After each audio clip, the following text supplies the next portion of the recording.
Hi, I'm Jacob Stein, and I'm a partner in Allianz Los Angeles office, and I am the global chair of Allianz Private Client Practice. We represent individuals and families around the world with respect to their estate planning, asset protection planning, tax planning, and just moving assets around the world needs. We work with middle-class families who are just trying to hold on to what they have, and very, very wealthy individuals who are engaging in some very sophisticated planning. I have been practicing for many years. I've written a lot, I've published a lot, I've lectured a lot, and I'm here to share some of that knowledge and experience with you. And today's topic is, what is the goal of asset protection planning? And that is, it sounds like it's a very basic topic, but it's so important to understand the goal of asset protection planning.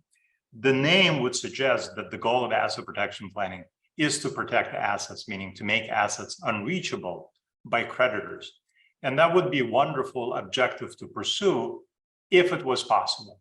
And perhaps some years ago, maybe 20, 30 years ago, when I started practicing in this area, that used to be possible, but I do not believe that that's possible anymore today.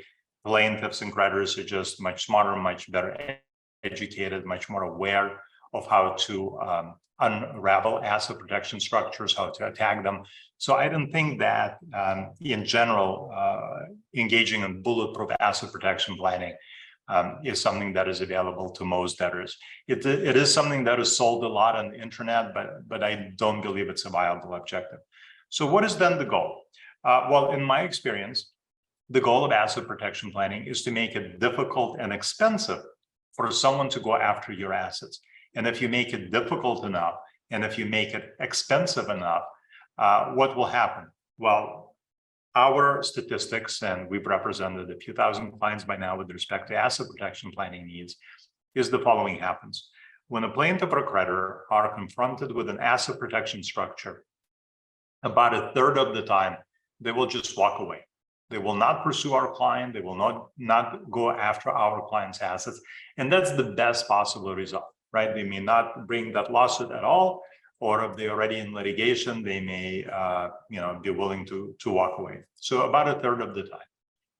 In the remaining 2/3 of cases, I would say 98, 99% of the remaining 2/3 of the cases, the plaintiff is willing to settle with our client on much more favorable terms, right? So they're willing to take an offer from our client because the assets are so difficult to pursue, because the ownership of the assets is so obfuscated, because there is so much risk or perception of risk to the plaintiff as to whether they will be able to get at our client's asset.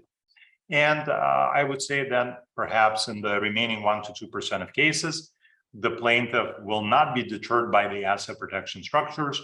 They will still try to penetrate those structures, breach them, and get at our client's assets. And sometimes they may be successful in that pursuit, and sometimes they are not successful in that pursuit. So if you look at it from a statistical standpoint, even though we're not making our clients' assets impossible to reach, right? It's just difficult and expensive.